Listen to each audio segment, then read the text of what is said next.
Islam merdeka. Ini ada berita yang menurut saya itu menandakan bahwa Habib Lutfi bin Yahya itu mulai menantang Presiden Jokowi ya. Ini saya baca di Detik ini. Judul beritanya itu sejumlah ormas tolak kelola tambang Habib Lutfi, kita hargai demokrasi. Yang menarik dari berita ini adalah pernyataan apa itu di berita ini ya, Habib Lutfi menyerahkan keputusan soal izin pengelolaan tambang itu kepada pemerintah. Ia mengaku tak pernah diajak musyawarah. Kita nggak pernah diajak musyawarah.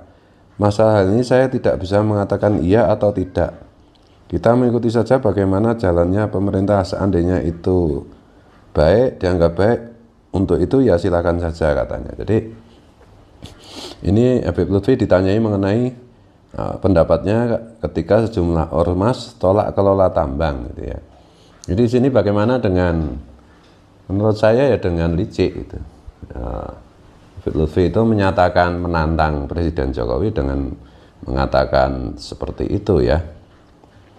Dan beberapa bulan lalu kan memang saya mengajukan permohonan terbuka kepada Presiden Jokowi untuk memberhentikan Habib Lutfi sebagai anggota One Team Press karena banyaknya isu, banyaknya rumors mengenai perilaku Habib Lutfi yang terkait dengan pemalsuan makam gitu, dan juga kenyataan bahwa Habib Lutfi itu sebagai orang yang bagian dari orang yang mengaku keturunan Nabi, ternyata secara saintifik semua Habib itu ternyata bukan keturunan Nabi gitu.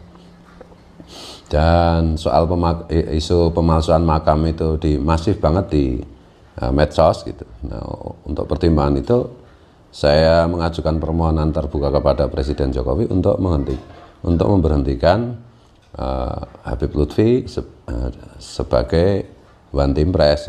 Dan sekarang ini terbukti bahwa ketika ada arus yang berpotensi untuk menentang instruksi Presiden mengenai konsesi pertambangan untuk ormas keagamaan, ada potensi untuk ada penolakan gitu, maka Habib Lutfi itu menumpangi menurut saya. Padahal ini dalam berita ini secara keseluruhan juga Habib Lutfi diwawancarai baru saja ke Istana Negara ketemu dengan Presiden Jokowi gitu ya. Ini kan berita sebelumnya kan Habib Lutfi usai bertemu Jokowi di istana ngobrol pribadi saja. Deal apa, dia minta apa gitu.